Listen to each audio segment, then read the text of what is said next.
Hello everyone, welcome and welcome back to my YouTube channel Nursopedia. आज की इस video के अंदर हम पढ़ने वाले हैं सेक्सुअली ट्रांसमिटेड डिजीजेस को। ठीक है, तो जैसा नाम से ही क्लियर है कि सेक्सुअली ट्रांसमिटेड डिजीज यानी कि जो सेक्सुअल कांटेक्ट से फैलती हैं उन डिजीजेस के बारे में हम पढ़ेंगे। तो इसके अंदर कई सारी डिजीजेस होती हैं। नीचे टाइम स्टैम्प्स आ रहे होंगे, अगर आप किसी पर्टिकुलर डिजीज को पढ़ना चाहते हो तो आप वहां पे जा सकते हो उस टाइम स्टैम्प्स के थ्रू। ठीक है, तो चलिए हम स्टार्ट करते हैं। सेक्सुअली ट्रांसमिटेड डिजीजेस होती क्या है? तो सेक्सुअली ट्रांसमिटेड डिजीजेस को हम सेक्सुअली ट्रांसमिटेड डिजीजेस भी STIs भी बोलते हैं। ये क्या है? ग्रुप ऑफ इन्फेक्शंस है, infectious diseases हैं that are primarily transmitted from one person to another person through sexual contact। ठीक है, तो यानी कि ये एक ग्रुप है डिजीजेस का जो कि ट्रांसमिट होती है एक इंसान से दूसरे इंसान से मेनली सेक्सुअल कांटेक्ट के through. These infections may involve reproductive organs, urinary tract, skin and mucous membranes. जो भी रिप्रोडक्टिव ट्रैक्ट की स्किन और म्यूकस मेम्ब्रेन्स होती हैं उनको ज्यादातर ये इन्फेक्ट करता है। In some cases the whole body system. STDs affect both men women are commonly seen in sexually active population. यानी कि क्या है, कई बार क्या होता है, ये जो STDs है वो पूरी बॉडी के सिस्टम्स को अफेक्ट करती हैं जिन्हें हम सिस्टेमिक STDs बोलते हैं। ये STDs क्या है, मेंस को और वुमेन्स को दोनों को ही अफेक्ट करती हैं। और ये जाहिर सी बात है कि सेक्सुअल कांटेक्ट के थ्रू फैल रही है, तो ये सेक्सुअली एक्टिव पॉपुलेशन के अंदर ही ज्यादातर देखा जाता है। Public health importance of STD, यानी कि ये STD की इंपॉर्टेंस क्या है। ठीक है, पब्लिक हेल्थ प्रॉब्लम के अंदर।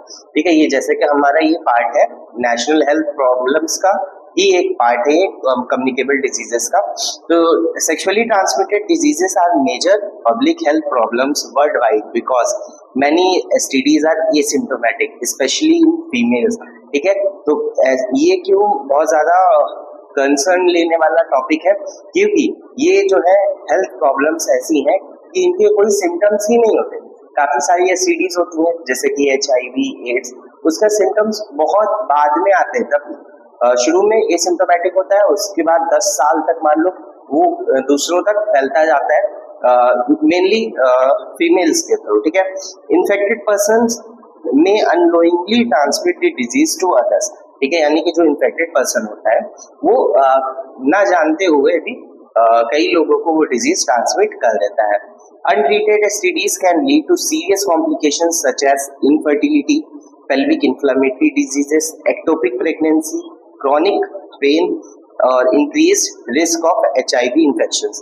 ठीक है, तो यानी कि अगर STDs को ट्रीट नहीं किया जाता है तो उससे कई सारी सीरियस प्रॉब्लम्स हो सकती हैं, like infertility, pelvic inflammatory disease, ectopic pregnancy. Ectopic pregnancy का यहाँ पे आप देख सकते हो डायग्राम बना हुआ है, ये यानी कि ट्यूब में मेनली एक्टोपिक प्रेगनेंसी होती है, ट्यूबल प्रेगनेंसी होती है, और भी जगह हो सकती है बट मेनली ट्यूबल प्रेगनेंसी होती है, तो एक्टोपिक प्रेगनेंसी हो सकती है। क्रॉनिक पेन या फिर HIV इन्फेक्शन के चांसेस बढ़ जाते हैं। STDs also cause social, psychological and economic burden. यानी कि क्या होता है कि अगर मान लो किसी को STD हो जाता है तो फिर लोग उसे एक गलत नजर से देखने लग जाते हैं कि इससे तो अब दूर रहना होगा। ठीक है, तो ये एक तो उसके ऊपर सोशली इम्पैक्ट पड़ा, फिर अब लोग नहीं जब उससे मिलेंगे तो जो पेशेंट होगा उसके अंदर साइकोलॉजिकल सिम्टम्स डेवलप होने लगेंगे। ठीक है, और इकोनॉमिक बर्डन तो है ही, इसका ट्रीटमेंट काफी कॉस्टली होता है, तो इकोनॉमिक बर्डन रहता है। मोड ऑफ ट्रांसमिशन की अगर हम बात करें तो जो STDs होती है कुछ का अलग अलग भी हो सकता है, बट एक कॉमन हम अगर बात करें ये STDs कैसे ट्रांसमिट होती है, जो अनप्रोटेक्टेड सेक्सुअल कांटेक्ट, चाहे वेजाइनल हो, एनल हो, ओरल हो, ठीक है, इन सारे अनप्रोटेक्टेड कॉन्टैक्ट्स के थ्रू फैल सकती है। Contact with infected genital secretions, ठीक है, यानी कि बॉडी फ्लूइड्स जो होते हैं, जेनाइटल सिक्रीशंस होते हैं, उनके कॉन्टैक्ट में आने की वजह से भी इसका इन्फेक्शन हो सकता है। Transfusion of infected blood and blood products, ठीक है, यानी कि जो ब्लड और ब्लड प्रोडक्ट्स हैं उनका अगर एक पर्सन से दूसरे पर्सन में दिया जाता है और पहला वाला जो पर्सन है उसे HIV है तो उससे ट्रांसमिट हो सकता है। ठीक है, sharing of contaminated needles and syringe, यानी कि जो लोग देखो ड्रग्स लेते हैं, ठीक है, तो वो लोग क्या करते हैं आपस में एक ही सिरिंज से वो ड्रग्स लेते हैं, तो उसके वजह से भी ट्रांसमिट हो जाता है STD। From infected mother to baby, ठीक है, मदर से भी बेबी के अंदर हो जाता है। अब उसके अंदर क्या है, प्रेगनेंसी के टाइम पे भी हो सकता है, चाइल्ड बर्थ के टाइम भी हो सकता है और ब्रेस्ट फीडिंग के टाइम पे भी हो सकता है। ठीक है,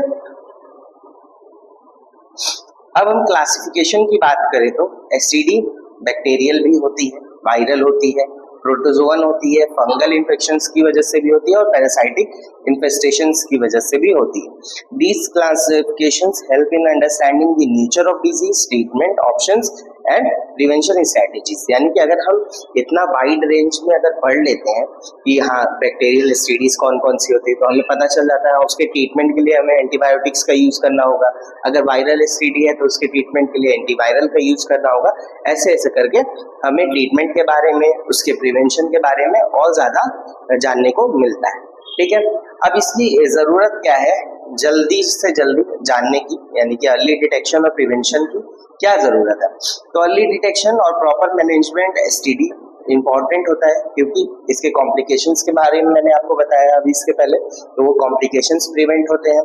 रिड्यूस करता है ट्रांसमिशन और टू सेक्सुअल पार्टनर्स। ठीक है, यानी कि इसका जो मॉर्बिडिटी है वो कम हो जाती है।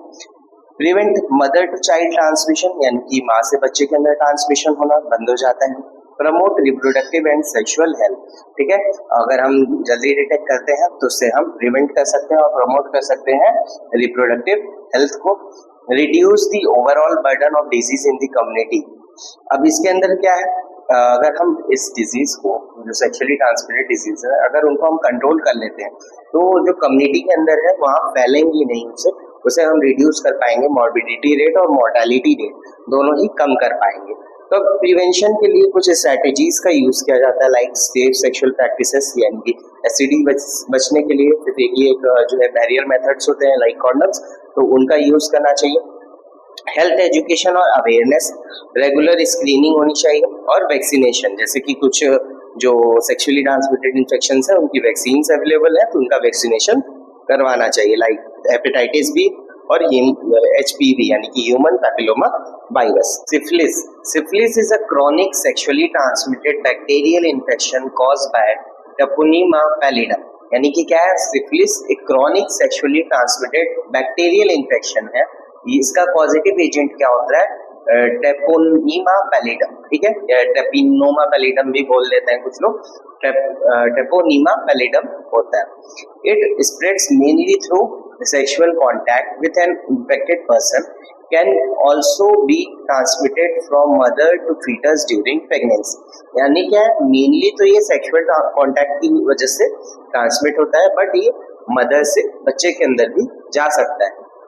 If not diagnosed and treated early, syphilis can progress through different stages and may cause serious systemic complication involving skin, nervous system, heart and other organs.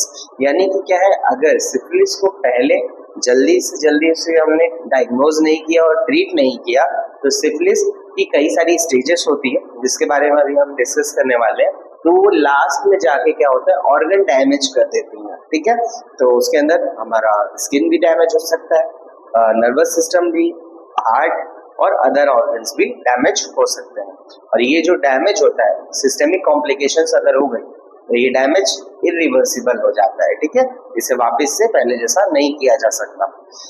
Positive agent ट्रेपोनीमा pallidum, मैंने अभी बताया आपको। इंक्यूबेशन पीरियड इसका होता है 10 से 90 दिन का। ठीक है, अबाउट अगर एवरेज बात करें तो 3 वीक्स का इंक्यूबेशन पीरियड होता है।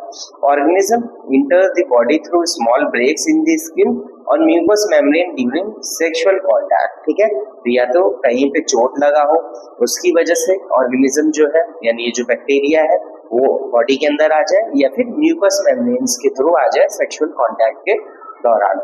मोड ऑफ ट्रांसमिशन की अगर हम बात करें तो syphilis is transmitted through unprotected vaginal, anal और ओरल सेक्सुअल इंटरकोर्स। ठीक है, अनप्रोटेक्टेड रहेगा तो उसकी वजह से ये ट्रांसमिट हो सकता है। Direct contact with syphilitic source और लीजन्स, जैसे कि सिफिलिस के अंदर सोर्स होते हैं जिसे शैंकर बोल रहे हैं। ठीक है, तो वो हो जाने पे अगर उसकी डायरेक्ट कांटेक्ट में कोई आता है तो उसकी वजह से भी ट्रांसमिट हो जाता है।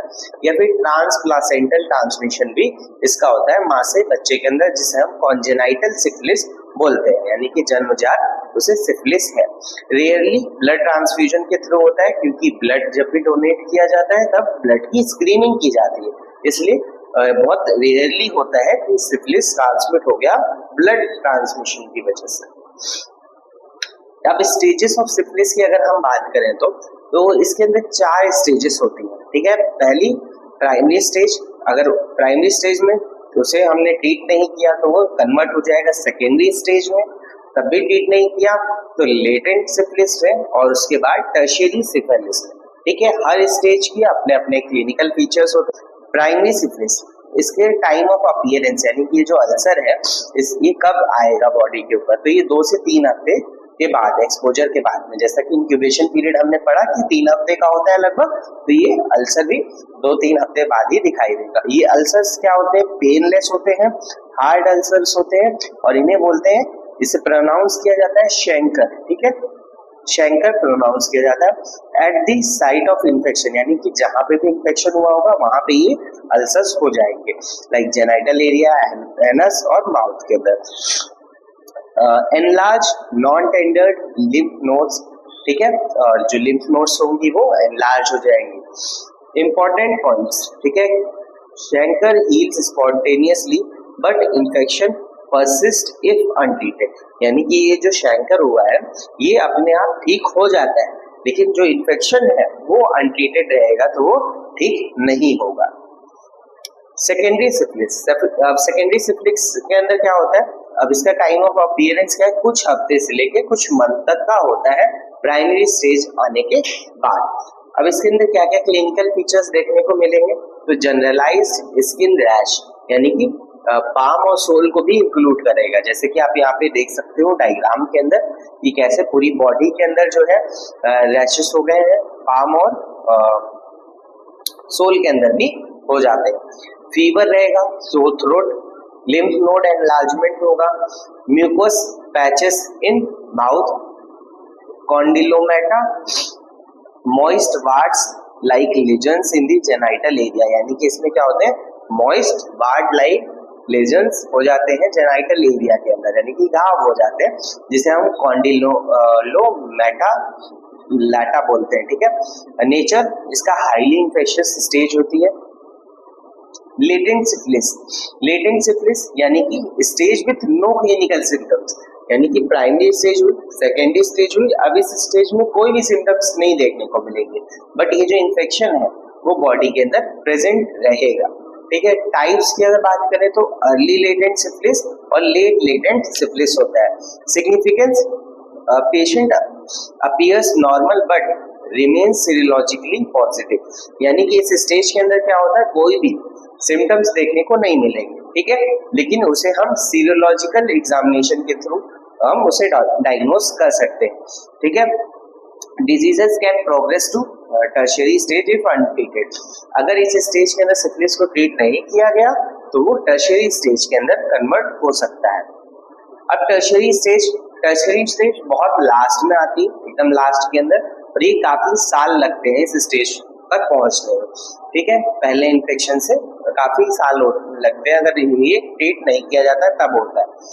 इसके अंदर क्या क्लिनिकल मैनिफेस्टेशंस है, अगर मान लो न्यूरोसिफिलिस हुआ, यानी कि नर्वस सिस्टम को अफेक्ट किया, तो हो सकता है पैरालिसिस हो जाए, मेंटल चेंजेस हो जाए, यानी मेंटल रिटार्डेशन, कुछ भी हो सकते हैं changes. Cardiovascular syphilis, cardiovascular syphilis के अंदर क्या होता है, एओर्टिक एन्यूरिज्म हो जाएगा। एन्यूरिज्म जानते हो ना, जिससे ब्लड वेसल है उसके अंदर ऐसे निकल आएगा, एन्यूरिज्म हो जाएगा, तो यहाँ से इस वेसल के बर्स्ट होने के चांसेस बहुत ज्यादा रहते हैं, तो ये एओर्टा के अंदर होगा। नेक्स्ट फिर है गमेटोस सिफिलिस, यानी कि लीजन्स होंगे इसके अंदर स्किन, बोन्स और ऑर्गन्स के अंदर, ठीक है। This stage can cause permanent damage and disability, इस स्टेज के अंदर परमानेंट डैमेज होता है, उसे बाद में रिवर्स नहीं किया जा सकता। गमेटोस सिफिलिस, ठीक है, इसे याद रखना, स्किन, बोन और ऑर्गन्स के अंदर लीजन्स हो जाते हैं। अब कॉन्जेनाइटल सिफिलिस, कॉन्जेनाइटल सिफिलिस यानी कि कॉन्जेनाइटल यानी कि मदर से बच्चे के अंदर जन्मजात ही सिफिलिस हो जाता है, ठीक है। Occurs when infection is transmitted from infected mother to fetus, यानी कि अगर मदर इन्फेक्टेड है तो उससे बच्चे के अंदर भी ये हो जाएगा। इफेक्ट्स ऑन बेबी, अब सिफिलिस का क्या क्या इफेक्ट होता है बच्चे के ऊपर, हो सकता है स्टिल बर्थ हो जाए, यानी कि बच्चे की डेथ हो जाए, इंट्रायूटेराइन डेथ हो जाए, न्यूनेटल डेथ हो सकती है, ठीक है, यानी कि जन्म के कुछ दिनों के बाद डेथ हो सकती है, लो बर्थ वेट रहेगा, डिफॉर्मिटी होगी टीथ और बोन्स, ठीक है, स्किन रैशेस होंगे, ब्लाइंडनेस और डीफनेस भी हो सकता है। अब इसके प्रिवेंशन के लिए हम क्या कर सकते हैं, कॉन्जेनाइटल सिफिलिस के एंटीनेटल स्क्रीनिंग और ट्रीटमेंट ऑफ मदर, अगर मदर का ट्रीटमेंट किया जाता है तो चांसेस को कम किया जा सकता है बच्चे के अंदर इन्फेक्शन होने के, ठीक है, इसलिए एंटीनेटल स्क्रीनिंग बहुत ज्यादा इंपॉर्टेंट होती है। अब डायग्नोसिस ऑफ सिफिलिस की बात करें तो ये मेनली लेबोरेटरी टेस्ट के थ्रू ही हम पता कर सकते हैं। आप यहाँ पे हिस्ट्री कलेक्शन, फिजिकल एग्जामिनेशन भी लिख सकते हो, उसके बाद आप ये सारे लेबोरेटरी टेस्ट को भी लिख देना, जैसे नॉन रेपिन्यूमल टेस्ट यानी कि VDRL और RPR। VDRL का फुल फॉर्म है venereal disease laboratory research laboratory test, RPR rapid plasma reagin test, ठीक है, तो ये नॉन रेपिन्यूमल टेस्ट होते हैं। अब रेपिन्यूमल टेस्ट कौन कौन से होते हैं, टीफा और FDA ABS, ठीक है, टीफा का फुल फॉर्म है treponema pallidum haemagglutination acid, और इसका FDA ABS का फुल फॉर्म है fluorescent treponemal antibody absorption test. Other methods का भी यूज किया जाता है, dark field microscopy from chancre where available, ठीक है, यानी कि जहाँ पे शैंकर्स अवेलेबल होंगे वहां से माइक्रोस्कोपी के लिए वहां से कुछ पार्ट ले लिया जाएगा, उसका कुछ टिश्यूज ले लिए जाएंगे। अब ट्रीटमेंट की बात करें अगर हम सिफिलिस की, तो ड्रग ऑफ चॉइस है पेनिसिलिन, ठीक है, और बाकी ड्रग्स वो डॉक्टर डिसाइड करते हैं अकॉर्डिंग टू सिम्टम्स, ठीक है, सिम्टोमेटिक ट्रीटमेंट भी आप यहाँ पे लिख सकते हो। इंपॉर्टेंट पॉइंट्स क्या है यहाँ पे कि ये जो भी ट्रीटमेंट होगा उसका पूरा कोर्स आपको कंप्लीट करना होगा। अगर किसी को हो जाता है तो ट्रीट सेक्सुअल पार्टनर्स, यानी कि जो भी सेक्सुअल पार्टनर्स हैं उन सबको ट्रीट करो, नहीं तो वो और आगे जाके फैला देंगे। Follow up blood test to ensure cure, यानी कि ब्लड टेस्ट कराना ताकि पता चले कि हाँ सिफिलिस प्रेजेंट है या नहीं है। Abstain from sexual activity until the treatment is completed, यानी कि एब्सटिनेंस, सेक्सुअल एक्टिविटी नहीं करनी है जब तक ट्रीटमेंट पूरा नहीं हो जाता है तो तब तक, यानी कि प्रिवेंशन और कंट्रोल ऑफ सिफिलिस। अब प्रिवेंशन और कंट्रोल की अगर हम बात करें तो इसमें सेफ सेक्सुअल प्रैक्टिसेस यानी कि कॉन्डोम यूज करना, सिंगल फेथफुल पार्टनर होना चाहिए, ठीक है, यानी कि मल्टीपल पार्टनर्स नहीं रखने, regular screening for high risk groups. अब हाई रिस्क ग्रुप्स यहाँ पे कौन कौन से होते हैं, लाइक जो माइग्रेंट वर्कर्स होते हैं, फीमेल सेक्स वर्कर्स होती हैं, ट्रक ड्राइवर्स होते हैं, तो ये सब हाई रिस्क ग्रुप्स होते हैं, इनकी रेगुलर स्क्रीनिंग करना, अर्ली डायग्नोसिस और ट्रीटमेंट प्रोवाइड करना, एंटीनेटल स्क्रीनिंग करना जितनी भी प्रेग्नेंट वुमेन्स आती हैं उनका, ताकि कॉन्जेनाइटल सिफिलिस को प्रिवेंट किया जा सके, हेल्थ एजुकेशन और काउंसलिंग करना, ठीक है। Gonorrhoea, gonorrhoea is a sexually transmitted bacterial infection caused by Neisseria gonorrhoeae, ठीक है, गोनोरिया का है एक बैक्टीरियल STD है जो कि कॉज होता है नाइजेरिया गोनोरिया की वजह से। It is commonly infect the urethra, cervix, rectum, pharynx and conjunctiva, यानी कि ये कॉमनली अफेक्ट करता है वो हमारे रिप्रोडक्टिव ऑर्गन्स होते हैं और साथ साथ में फेरिंक्स को, कंजक्टिवा को, रेक्टम को और यूरेथ्रा को, ठीक है। Gonorrhoea is a major public health problem due to high infectivity and increasing antibiotic resistance। आजकल क्या होता है, कोई भी नॉर्मल सी चीज होती है, सर्दी जुकाम होता है तो लोग एंटीबायोटिक्स ले लेते हैं हाई अपने से, ठीक है, बिना डॉक्टर के प्रिस्क्रिप्शन के, तो उसकी वजह से क्या होता है एंटीबायोटिक रेजिस्टेंस बॉडी के अंदर बनने लगता है। तो जब जरूरत पड़ती है उस एंटीबायोटिक की तो हमारी बॉडी जो है उसका सही से यूटिलाइज नहीं कर पाती, रेजिस्टेंस हो जाता है। और गोनोरिया क्या है, हाईली इन्फेक्टिव भी है, ठीक है, इसलिए एक मेजर हेल्थ प्रॉब्लम है। कॉजेटिव एजेंट नाइजेरिया गोनोरियाई, ये क्या है, एक बैक्टीरिया है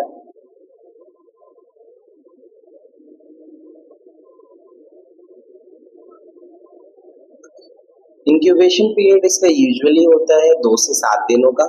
the organism invade the mucous membranes of the genital uterine tract, यानी कि ये जो ऑर्गेनिज्म है ये म्यूकस मेम्ब्रेन को पेनिट्रेट करते हुए, इन्वेड करते हुए हमारा जेनाइटो यूरिनरी ट्रैक्ट के अंदर चला जाता है। अब मोड ऑफ ट्रांसमिशन क्या है, तो ये भी एक एसटीडी है, यानी कि सेक्सुअल इंटरकोर्स की वजह से ये ट्रांसमिट होगा, चाहे वो वजाइना हो, एनल हो या फिर ओरल हो, सेक्सुअल इंटरकोर्स हो, इन सारे ही तरीकों से ये ट्रांसमिट होता है। Contact with infected genital, rectal and pharyngeal secretions, या फिर जो बॉडी के सिक्रीशंस होते हैं उनके कॉन्टैक्ट में आने की वजह से होता है। From infected mother to baby during vaginal delivery, ठीक है, वेजाइनल डिलीवरी के टाइम पे मदर से बेबी के अंदर ट्रांसमिट हो सकता है। क्लिनिकल मैनिफेस्टेशन इन मेल्स, अब मेल्स के अंदर क्या क्या साइन सिम्टम्स देखने को मिलेंगे। थिक प्लूरुलेंट यानी कि येलो ग्रीन कलर का यूरेथ्रल डिस्चार्ज, जैसा कि आप यहाँ पे इस इमेज के अंदर देख सकते हो। Burning sensation during urination, urination के टाइम पे बर्निंग सेंसेशन होगा, जिससे कि डिसयूरिया बोला जाता है, ठीक है। Increase frequency of urination, urination की फ्रीक्वेंसी बढ़ जाएगी। टेस्टिकुलर पेन और स्वेलिंग, यानी कि टेस्टिस में पेन होगा और स्वेलिंग हो सकती है। Symptoms in male are usually early and prominent, यानी कि मेल्स के अंदर जो सिम्टम्स होते हैं वो जल्दी आते हैं और काफी उनका जो इंटेंसिटी होती है वो ज्यादा होती है। फीमेल्स के अंदर अगर हम क्लिनिकल मैनिफेस्टेशन की बात करें तो यहाँ पे भी वजाइनल और सर्वाइकल डिस्चार्ज होगा, जैसा कि उसमें यूरेथ्रल डिस्चार्ज हो रहा था। बर्निंग ड्यूरेशन होगा, यानी कि जब भी यूरिनेट करेंगी जो भी लेडी होगी उसे बर्निंग पेन होगा। लोअर एब्डोमिनल पेन होगा। इंट्रा मेंस्ट्रुअल ब्लीडिंग, यानी कि मेंस्ट्रुएशन खत्म होने के बाद और नए मतलब नेक्स्ट साइकिल के स्टार्ट होने से पहले बीच में मेंस्ट्रुअल ब्लीडिंग होती है। डिसपेरियूनिया, यानी कि पेनफुल इंटरकोर्स, यानी कि पेन होगा इंटरकोर्स के टाइम पे। नोट, मैनी फीमेल्स में be asymptomatic leading to delayed diagnosis. क्या होता है, बहुत सारी वुमेन्स जो होती हैं वो एसिम्प्टोमेटिक रहती हैं, जिसकी वजह से डायग्नोस करना काफी ज्यादा मुश्किल हो जाता है। कॉम्प्लिकेशंस ऑफ गोनोरिया, अगर कॉम्प्लिकेशंस की बात करें हम तो फीमेल्स के अंदर पेल्विक इन्फ्लेमेटरी डिजीज होती है, इनफर्टिलिटी हो सकती है, एक्टोपिक प्रेगनेंसी और क्रॉनिक पेल्विक पेन। मेल्स के अंदर क्या होगा, एपिडाइडमाइटिस, यूरेथ्रल स्ट्रिक्चर्स और इनफर्टिलिटी मेल्स के अंदर भी हो सकता है। बोथ सेक्सेस के अंदर यानी कि मेल फीमेल दोनों के अंदर क्या होता है, disseminated gonococcal infection like arthritis, skin lesions, ठीक है। Increase risk of HIV transmission, HIV के ट्रांसमिशन का रिस्क बढ़ जाता है। न्यूबॉर्न्स के अंदर अगर मान लो मदर से ट्रांसमिट होके हो जाता है बच्चे के अंदर, तो वहां पे ऑप्थेल्मिक नियोनेट्रम हो जाता है। ये क्या है, ऑप्थेल्मिक नियोनेट्रम एक आई इन्फेक्शन है जिसकी वजह से ब्लाइंडनेस हो सकती है बच्चे के अंदर। डायग्नोसिस, तो डायग्नोसिस के अंदर हिस्ट्री कलेक्शन, यानी कि जो भी सिम्टम्स आ रहे हैं वो चेक करना, फिजिकल एग्जामिनेशन के थ्रू हमें साइंस आइडेंटिफाई करना। माइक्रोस्कोपी, माइक्रोस्कोपी के अंदर ग्राम नेगेटिव इंट्रासेलुलर डिप्लोकोकाई इन यूरेथ्रल डिस्चार्ज, यूरेथ्रल डिस्चार्ज के अंदर मेल्स के अंदर ये बैक्टीरिया पाया जाएगा। कल्चर ऑफ नाइजीरिया गोनोरियाई किया जाएगा।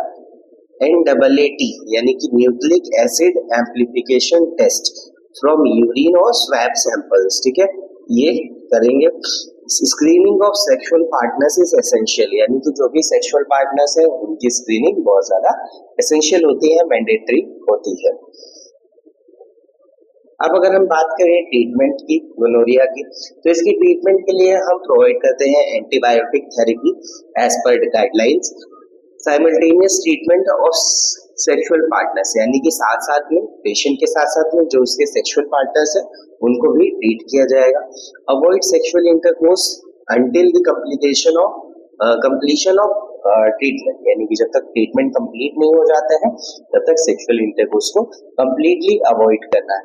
Follow up testing to confirm cure, यानी कि अब फॉलोअप बार बार मतलब कुछ टाइम के बाद जैसे मेडिसिन ले रहे हैं आप, तो वहाँ पे आपको दोबारा से टेस्ट कराना है कि सही हो रहा है कि नहीं हो रहा है, इन्फेक्शन कम हुआ कि नहीं हुआ।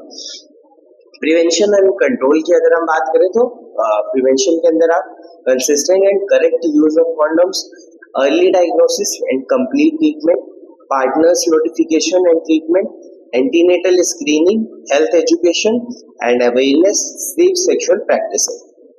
तो इन सारे तरीकों से हम प्रिवेंट कर सकते हैं गोनोरिया। क्लाइमेडिया भी एक सेक्सुअली ट्रांसमिटेड बैक्टीरियल इन्फेक्शन है जिसका पॉजिटिव एजेंट होता है क्लाइमेडिया ट्रैकोमैटिस।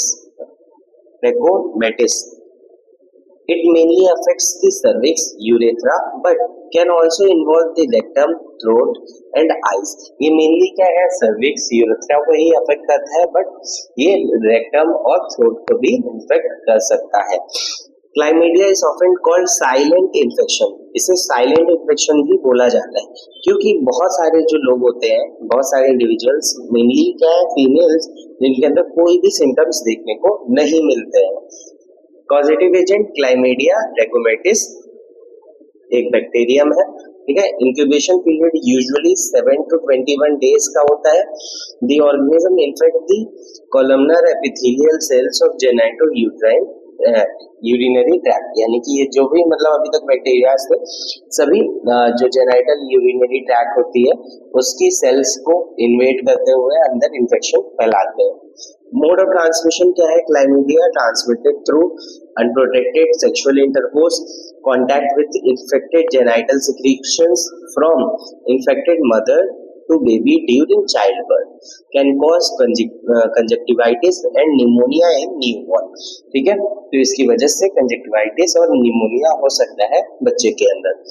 क्लिनिकल मैनिफेस्टेशंस की बात करें अगर मेल्स के अंदर तो urethral discharge, burning sensation during urination, itching और irritation at urethral opening, testicular pain और स्वेलिंग, ठीक है। ये सारी चीजें देखने को मिलती है।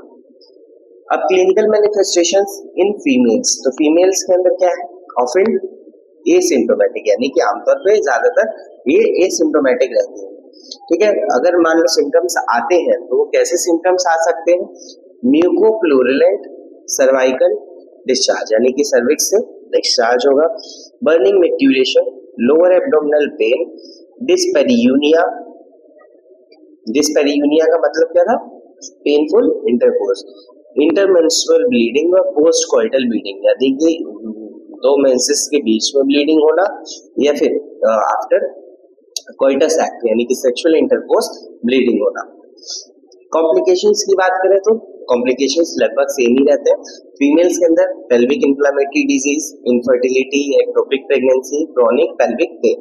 मेल्स के अंदर एपिडाइडोमाइटिस, प्रोस्टेटाइटिस और इनफर्टिलिटी, ठीक है।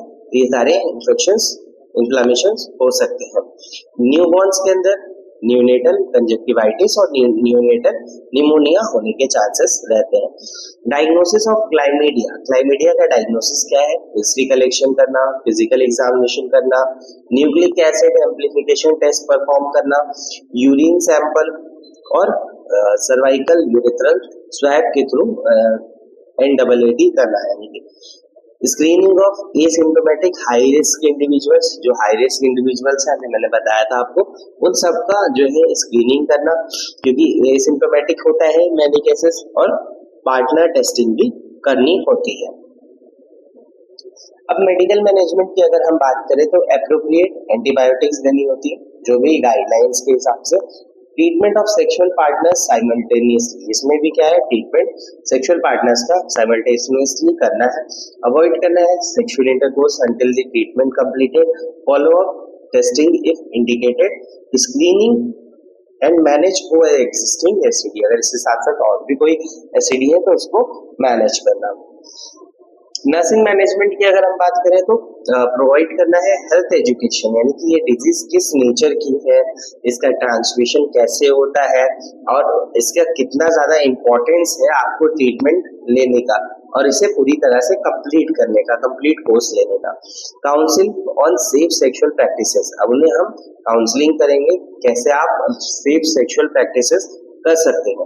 Encourage partners notification and treatment, यानी कि पार्टनर्स के बारे में उनसे इंफॉर्मेशन लेंगे और उनके डायग्नोसिस और ट्रीटमेंट की पूरी प्लानिंग और इम्प्लीमेंटेशन करेंगे। Ensure privacy, confidentiality, emotional support, motivate for the follow up visits and screening. ठीक है, प्रिवेंशन के लिए वही कॉन्डम्स का यूज करना, मोनोगैमस सेक्सुअल रिलेशनशिप यानी कि सिर्फ एक सेक्सुअल पार्टनर होना चाहिए, regular screening for sexually active individuals, जो सेक्सुअली एक्टिव इंडिविजुअल्स हैं उनकी स्क्रीनिंग रेगुलर बेसिस पे करनी चाहिए, early diagnosis and complete treatment, health education, awareness programs, antenatal screening to prevent neonatal infections. AIDS का फुल फॉर्म क्या होता है? एक्वायर्ड, ये भी कई बार आपसे फिलिंग द ब्लैंक्स के अंदर पूछ लिया जाता है, इसलिए मैं बता दे रहा हूँ। Acquired immuno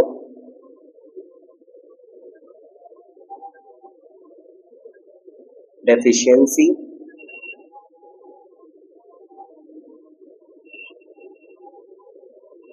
acquired immunodeficiency syndrome.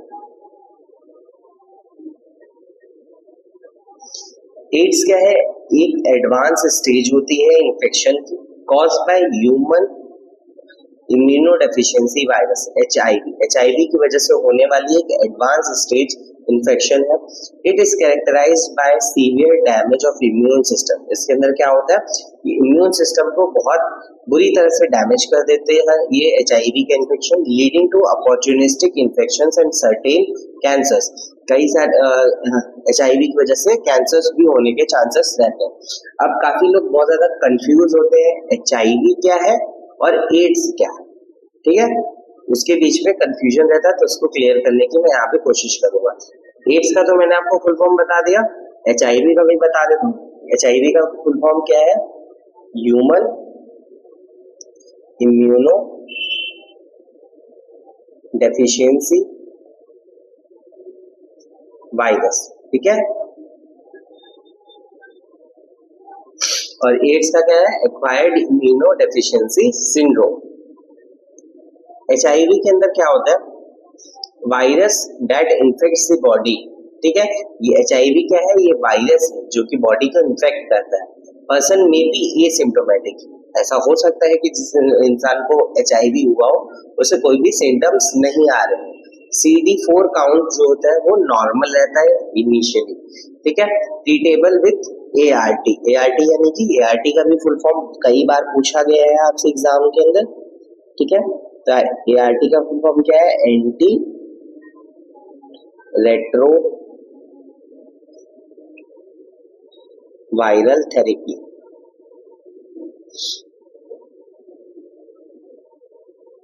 Okay, ठीक है। अब एड्स क्या होता है? एड्स एचआईवी की ही एक एडवांस स्टेज है, जब सीवियरली इम्यून सिस्टम को डैमेज कर देता है HIV.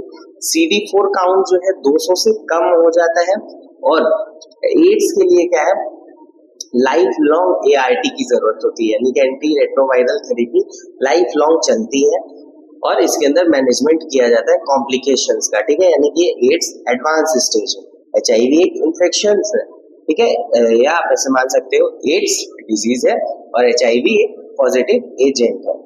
Mode of transmission same ही रहेगा, सेक्सुअली ट्रांसमिटेड डिजीज है तो unprotected sexual intercourse, blood transfusion with infected blood, sharing contaminated needles और syringe, mother to child transmission during pregnancy, delivery और ब्रेस्ट फीडिंग। पैथोफिजियोलॉजी की अगर हम बात करें तो एचआईवी क्या है? ब्लड स्ट्रीम में किसी भी तरह से आ सकता है। ठीक है, ये इन चारों तरीकों से अगर एचआईवी आया ब्लड स्ट्रीम के अंदर तो क्या कहता है? जाता है CD4 सेल्स के साथ अटैच हो जाता है। फिर ये जो एचआईवी होता है ये आरएनए वायरस होता है, ये कन्वर्ट हो जाता है डीएनए वायरस के अंदर। ठीक है, और ये वायरल डीएनए जो है जाके जो होस्ट सेल्स है यानी कि जो बॉडी है इंसान की, उसके डीएनए से जाके मिलता है और एक नए वायरस को प्रोड्यूस करता है, जिसकी वजह से जो CD4 सेल्स होती है वो डिस्ट्रॉय करने लग जाती है इम्यून सिस्टम को। Stages of HIV infection. HIV infection की 3 स्टेजेस होती हैं। सबसे पहले एक्यूट एचआईवी इन्फेक्शन, यानी कि इसमें फ्लू लाइक सिम्टम्स होंगे, fever, sore throat, rash, swelling lymph nodes, ये सब चीजें होंगी। फिर उसके बाद जब सेकेंड स्टेज आती है तो इसके अंदर क्लिनिकल लेटेंसी स्टेज होती है ये। इसमें कोई भी सिम्टम्स नहीं आते या फिर माइल्ड सिम्टम्स आते हैं। ठीक है, वायरस स्लोली मल्टीप्लाइज, जो वायरस होता है वो धीरे धीरे मल्टीप्लाई करता जाता है। Can last 5 to 10 years without treatment. ठीक है, ये जो क्लिनिकल लेटेंसी स्टेज होती है जिसके अंदर कोई भी सिम्टम्स नहीं होते, इसका पता लगाना काफी मुश्किल हो जाता है और ये लगभग 5-10 साल के बाद में पता चलता है और तब ये बन चुका होता है stage 3 ads.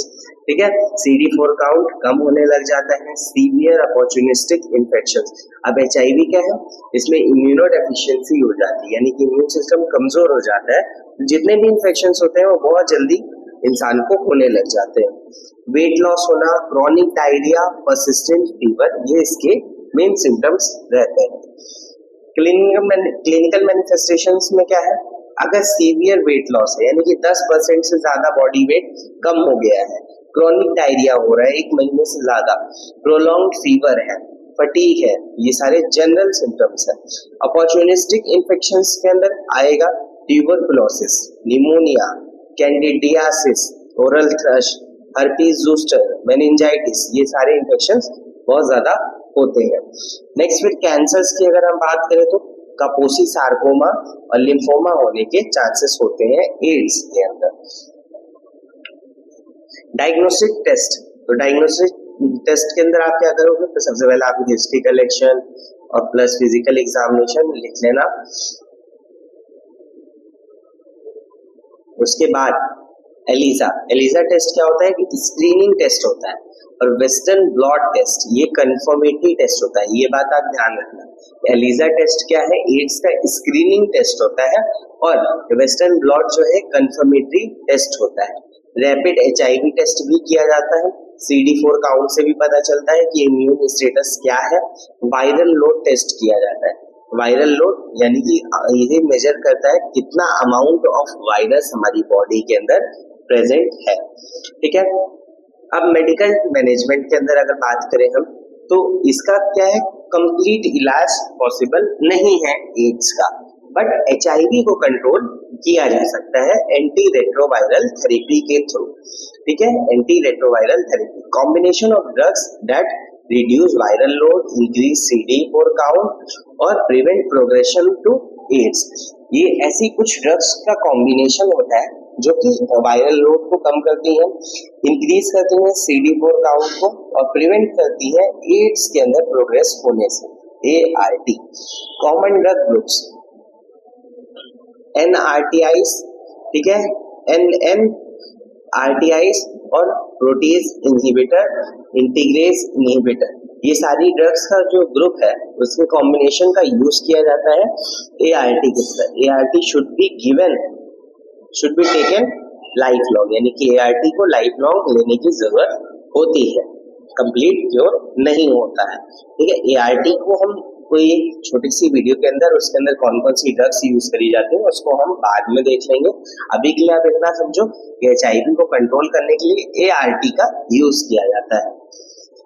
Nursing management, nursing management के अंदर आपको मॉनिटर करना है वाइटल साइंस को, CD4 काउंट को मेंटेन करना है, hygiene, avoid exposure to infection, यानी कि जो उसका एनवायरनमेंट है पेशेंट का उसे इन्फेक्शन फ्री रखना है, हाइजीन मेंटेन करना है, यूज करना है PPE, क्योंकि पेशेंट से आपको भी होने के चांसेस होते हैं, इसलिए आपको PPE का यूज करना है अच्छे से। Provide high protein high calorie diet, small frequent meals, ठीक है, क्योंकि डायरिया हो रहा होता है इस वजह से स्मॉल फ्रीक्वेंट मील्स देते हैं, high protein high calorie diet देते हैं, प्रोवाइड करते हैं psychological support, educate patient about regular ART intake, explain importance of life long therapy, ठीक है, उन्हें हमें समझाना है कि भाई आपको रेगुलर ART यानी कि जो थेरेपी आप ले रहे हैं उसे रेगुलर लेने की जरूरत है, लाइफ लॉन्ग लेने की जरूरत है, पूरा उसका इंपॉर्टेंस और क्या क्या इफेक्ट्स होंगे अगर आप नहीं लेते लाइफ लॉन्ग, तो उसके बारे में उसे समझाना होता है।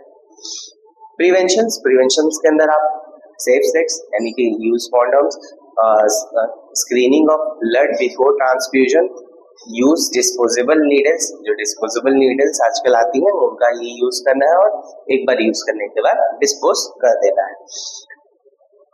PM PCT प्रोग्राम यानी कि prevention of mother to child transmission program को रन कराना है। HIV टेस्टिंग और काउंसलिंग कराते रहना है। नेक्स्ट डिजीज है genital herpes. Genital herpes is a sexually transmitted viral infection. Note करना कि जो हर्पीस होता है वो वायरल इन्फेक्शन है caused by herpes simplex virus HSV, characterized by painful vesicles and ulcers over the genital area। genital area के ऊपर क्या होंगे? अल्सर्स और पेनफुल वेसिकल्स यानी कि ब्लिस्टर्स का फॉर्मेशन हो जाएगा। It is a recurrent disease because the virus remains dormant in the body and reactivates later। यानी कि ये क्या है? रिकरेंट डिजीज है। वायरस बॉडी के अंदर बना रहता है और बार बार सिम्टम्स प्रोड्यूस करता है। पॉजिटिव एजेंट की बात करें हम तो ये हर्पिस सिम्प्लेक्स वायरस दो टाइप का होता है, टाइप 1 टाइप 2। तो जो टाइप 2 होता है वो मोस्ट कॉमन कॉज होता है जेनाइटल हर्पीस का। HSV1 क्या है? Can also cause genital herpes through orogenital contact. ठीक है, ओरल जेनाइटल कॉन्टैक्ट की वजह से HSV1 से भी जेनाइटल हर्पीस हो सकता है, बट कॉमनली क्या है? HSV2 की वजह से होता है। मोड ऑफ ट्रांसमिशन, तो मोड ऑफ ट्रांसमिशन इसका होता है अनप्रोटेक्टेड वेजाइनल, एनल और oral sex, skin to skin contact with infection lesions from mother to baby during vaginal delivery, neonatal herpes. Incubation period होता है इसका 2 से 12 दिनों का। पैथोफिजियोलॉजी, पैथोफिजियोलॉजी के अंदर क्या है? Virus enters the through mucous membrane और ब्रोकन स्किन। ये वायरस जो होता है वो म्यूकस मेम्ब्रेन और ब्रोकन स्किन से बॉडी के अंदर चला जाता है। मल्टीप्लाइज लोकली कॉजेस ब्लिस्टर, यानी कि क्या है? लोकली मल्टीप्लाई होता जाता है और ब्लिस्टर्स का फॉर्मेशन कर देता है। Travels through sensory nerves, stay dormant in sacral ganglia, यानी कि सेंसरी नर्व्स के थ्रू ट्रैवल करता है और डोरमेंट रहता है, वहां पे अपना इफेक्ट नहीं दिखाता है। रीएक्टिवेट्स ड्यूरिंग स्ट्रेस, फीवर, मेंस्ट्रुएशन और लो इम्यूनिटी। जब इम्यूनिटी कमजोर होती है, फीवर होता है, स्ट्रेस होता है, मेंस्ट्रुएशन होता है, उस टाइम पे क्या होता है? वापस से रीएक्टिवेट हो जाता है और रिकरेंट अटैक्स करता रहता है। क्लिनिकल मैनिफेस्टेशंस की बात करें तो प्राइमरी इन्फेक्शंस में क्या होगा? Painful grouped vesicles on genital area. Genital area में क्या है? कई सारे ब्लिस्टर्स का फॉर्मेशन हो जाएगा, बर्निंग और इचिंग होगा, ulcers after rupture of vesicles. अगर वेसिकल्स जो होंगी ये फट जाएगा तो वहां पे अल्सर का फॉर्मेशन होगा। फीवर, मलाइस, ठीक है, यानी कि बेचैनी सी होगी। Dysuria, painful urination, inguinal lymph node enlargement. Recurrent infections के अंदर क्या होगा? अगर मान लो दोबारा से हो रहा है बार बार, तो tingling sensation before lesion, lesion से पहले टिंगलिंग सेंसेशंस होंगे। फ्यू स्मॉल ब्लिस्टर्स का फॉर्मेशन होगा, माइल्ड पेन होगा, healing within 7 to 10 days। Complications की बात करें तो रिकरेंट पेनफुल अल्सर्स, अगर सही से इसका ट्रीटमेंट नहीं किया गया तो बार बार अल्सर्स होते जाएंगे। सेकेंडरी बैक्टीरियल इन्फेक्शंस होने के चांसेस रहते हैं। Urinary retention, psychological stress, neonatal herpes अगर मान लो न्यूबॉर्न के अंदर है तो, और increase risk of HIV transmission, HIV transmission के रिस्क बढ़ते हैं। डायग्नोस्टिक टेस्ट के अंदर क्या है? History collection, physical examination, PCR test करेंगे, मोस्ट एक्यूरेट होता है PCR टेस्ट। वायरल कल्चर किया जाएगा और जैंक स्मीयर किया जाएगा जो कि मल्टी न्यूक्लिएटेड जाइंट सेल्स को शो करता है। HSV एंटीबॉडी टेस्ट, ये ब्लड टेस्ट है, ठीक है। फिर मेडिकल मैनेजमेंट, तो इसका कंप्लीट क्योर क्या है? कंप्लीट इलाज पॉसिबल नहीं है, सिर्फ और सिर्फ सिम्टम्स को कंट्रोल किया जाता है। तो एंटीवायरल ड्रग्स होती हैं एसाइक्लोवीर, वेलासाइक्लोवीर, पैम्सिक्लोवीर, ठीक है, ये सारी एंटीवायरल ड्रग्स का यूज किया जाता है। Given for 7 to 10 days in primary infection, symptomatic treatment, analgesics for pain, warm sitz baths और लोकल हाइजीन, ठीक है, ये सारे सिम्टोमेटिक ट्रीटमेंट करने की जरूरत होती है। नर्सिंग मैनेजमेंट, नर्सिंग मैनेजमेंट के अंदर पेन और लीजन कंडीशंस को असेस करना है, मेंटेन करना है पेरिनियल हाइजीन को, एडवाइज करना है वार्म सलाइन सीट बाथ, ठीक है, जैसे कि जो अल्सर्स हो रहे हैं, वेसिकल्स हो रहे हैं, उनमें थोड़ा सा आराम मिले। इनकरेज लूज कॉटन क्लोथिंग, ज्यादा टाइट कपड़े पहनने के लिए मना करना है, लूज क्लोथ्स पहनने हैं उनको।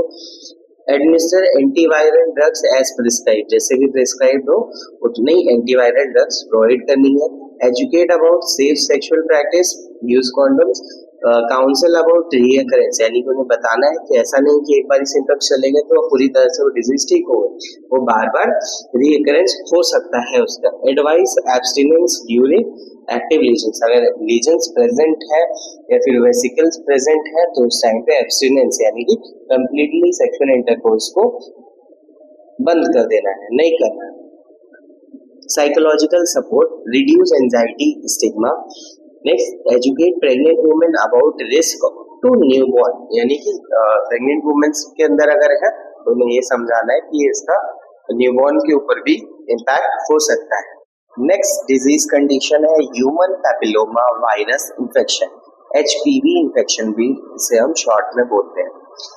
Is a sexually transmitted viral infection that affects the skin, mucous membrane, specially the genital area, यानी कि ये जो HPV इंफेक्शन होता है ये STD है, वायरल इंफेक्शन है जो कि स्किन और म्यूकस मेम्ब्रेन्स को अफेक्ट करता है, specially in the genital area.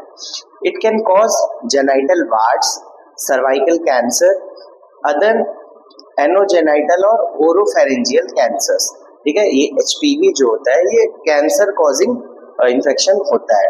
ठीक है, कॉजेटिव ऑर्गेनिज्म, तो ये HPV इसका पॉजिटिव ऑर्गेनिज्म है ह्यूमन पैपिलोमा वायरस। इसके 100 से ज्यादा टाइप्स है, बट जो ये टाइप 16 और 18 है ये ज्यादातर एसोसिएटेड होता है सर्वाइकल कैंसर से।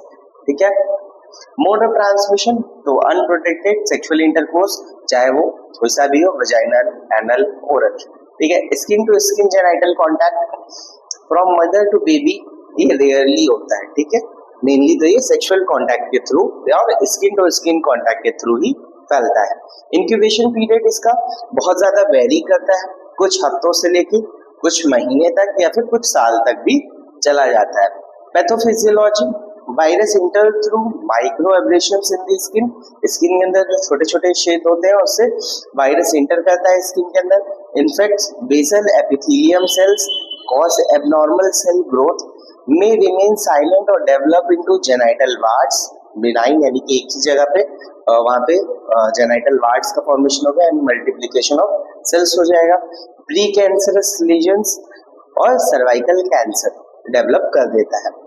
क्लिनिकल मैनिफेस्टेशंस के अंदर इन फीमेल्स ऑफन एसिम्प्टोमेटिक, यानी कि ज्यादातर पे ये क्या होता है एसिम्प्टोमेटिक रहता है। फिर जब ये जेनाइटल वार्ड्स में कन्वर्ट होता है या फिर एबनॉर्मल वेजाइनल ब्लीडिंग होती है लेट स्टेज में, या पोस्ट कॉइटल ब्लीडिंग होती है इन सर्वाइकल कैंसर के अंदर।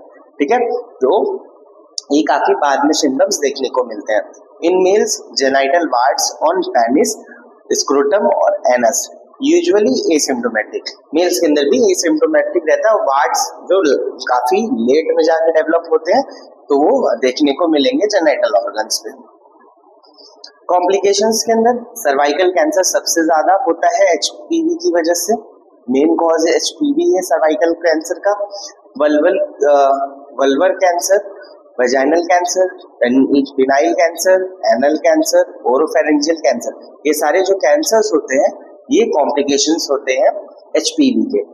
इस most common cause cervical cancer. ठीक है, ये चीज मैंने आपको बताई। डायग्नोसिस के अंदर क्या है, फिजिकल एग्जामिनेशन, विजिबल वार्ड्स दिखेंगे, पैप स्मीयर टेस्ट किया जाता है इसके अंदर, मेन टेस्ट ये होता है पैप स्मीयर या HPV DNA टेस्ट किया जाता है, और बायोप्सी अगर मैलिग्नेंसी सस्पेक्टेड होती है तो। मेडिकल मैनेजमेंट, तो इसका कोई भी क्योर नहीं है वायरस का, बट लेजन्स को ट्रीट किया जा सकता है। ट्रीटमेंट ऑफ वार्ड्स, जो वार्ड्स होते हैं उनके ट्रीटमेंट के लिए क्रायोथेरेपी, लेजर थेरेपी, इलेक्ट्रोकॉटरी और पोडोफिलिन एप्लीकेशन, सर्जिकल रिमूवल भी किया जाता है। वो जो वार्ड्स बन जाते हैं, जो सेल्स इकट्ठा हो जाती है, उनको कट करके निकाल दिया जाता है। नर्सिंग मैनेजमेंट के अंदर आप पेशेंट को एजुकेट करोगे अबाउट HPV और उसके कैंसर कॉजिंग रिस्क के बारे में, प्रमोट करोगे regular pap smear screening, encourage HPV vaccination, ठीक है। इसके लिए ट्रीटमेंट तो अवेलेबल नहीं है, लेकिन प्रिवेंशन अवेलेबल है, एचपीवी की वैक्सीन अवेलेबल है। Promote safe sexual practice, use condoms, provide psychological support, maintain genital hygiene, follow reminder for screening. Prevention के अंदर क्या है, एचपीवी वैक्सीन है, जो भी गर्ल्स होती है 9 to 14 ईयर्स की, आइडियली उनको प्रोवाइड करना चाहिए। बॉयज के लिए भी रिकमेंडेड है, पर मेनली गर्ल्स को दिया जाता है। ये प्रोटेक्ट करती है 6, 11 और 16, 18 टाइप्स के अगेंस्ट, ठीक है। कॉमन वैक्सीन क्या है, डार्डासिल और सर्वेरिक्स, ठीक है। अदर प्रिवेंटिव मेजर्स में कॉन्डम्स का use, limiting multiple sexual partners, regular screening, इससे ये पूरा कंप्लीटली प्रिवेंट किया जा सकता है। नेक्स्ट डिजीज है हमारी candidiasis. Candidiasis is a fungal infection caused mainly by Candida albicans, ठीक है। ये क्या है, एक फंगल इन्फेक्शन है जो कि कैंडिडा एल्बिकेंस की वजह से मेनली होता है। Affecting the skin, mucous membrane, genital tract. When it affects the genital area, it is called vulvovaginal candidiasis, ठीक है। etiology, वीक इम्यून सिस्टम है तो इसके चांसेस ज्यादा होते हैं, लाइक HIV पेशेंट्स का वीक इम्यून सिस्टम होता है, कैंसर पेशेंट्स का या लॉन्ग इलनेस वाले पेशेंट्स का वीक इम्यून सिस्टम होता है। डायबिटीज मेलाइटस, प्रोलॉन्ग्ड एंटीबायोटिक के यूज की वजह से, steroid therapy, pregnancy, poor hygiene, malnutrition, use of oral contraceptives, moist skin, sweating, tight clothes, इन सब कॉजेस की वजह से कैंडिडियासिस हो सकता है। टाइप्स ऑफ कैंडिडियासिस की अगर हम बात करें तो सबसे पहला होता है ओरल कैंडिडियासिस, यानी इसे ओरल थ्रश भी बोला जाता है। White creamy patch on tongues और चीक्स पे जो है वाइट क्लीनी पैचेस हो जाएंगे। Pain, burning sensation, difficulty swallowing, ठीक है, सीवियर केसेस के अंदर। फिर वेजाइनल कैंडिडियासिस, इसे यीस्ट इन्फेक्शन भी बोलते हैं। इसके अंदर thick white curd like discharge होगा, thick white curd like discharge होगा वजाइना से। इंटेंस इचिंग होगी, बर्निंग सेंसेशन ड्यूरिंग यूरिनेशन और इंटरकोर्स, ठीक है। क्यूटेनियस स्किन कैंडिडियासिस, ठीक है, स्किन को एक क्यूटेनियस भी बोलते हैं। तो अकर्स इन स्किन फोल्ड्स, तो जहाँ जहाँ पे स्किन फोल्ड्स होते हैं like groin area, armpits, under breast होने के चांसेस होते हैं। Red moist rash with itching, systemic invasion और कैंडिडियासिस, अगर मान लो इन्वेसिव कैंडिडियासिस हो जाएगा, यानी कि पूरा जो बॉडी का सिस्टम्स है उनके अंदर ये ट्रांसफर हो जाएगा, ये काफी सीरियस कंडीशन होती है।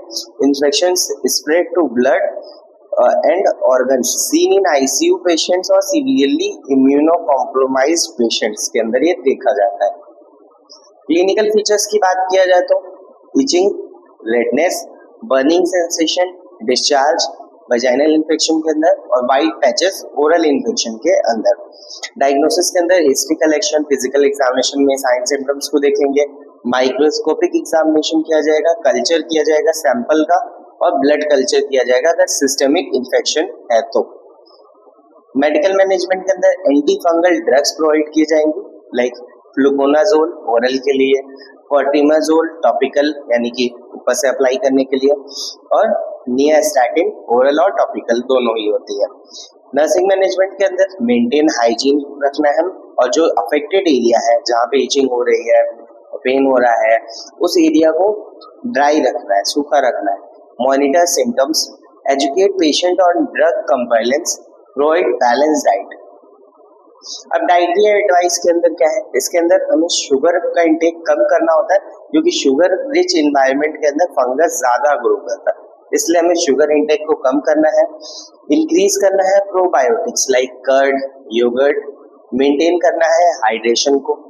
प्रिवेंशन के अंदर good personal hygiene, avoid unnecessary antibiotics, ठीक है। हमें अभी भी छोटा मोटा सर्दी जुकाम हो या कोई भी चीज हो तो उसमें तुरंत से खुद से एंटीबायोटिक्स नहीं लेनी चाहिए, क्योंकि ये रेजिस्टेंस कॉज करती है, इसलिए अननेसेसरी एंटीबायोटिक्स को अवॉइड करना है। Control diabetes, wear loose cotton clothes, keep skin dry. Okay, तो ये सारे प्रिवेंशन हो गए। तो यहाँ तक हमने काफी सारी सेक्सुअली ट्रांसमिटेड डिजीजेस को पढ़ा। अगर आपको ये वीडियो अच्छा लगा हो तो लाइक करना, चैनल को सब्सक्राइब करना, कोई डाउट रहता है तो कमेंट सेक्शन में पूछना। Thank you for watching this video.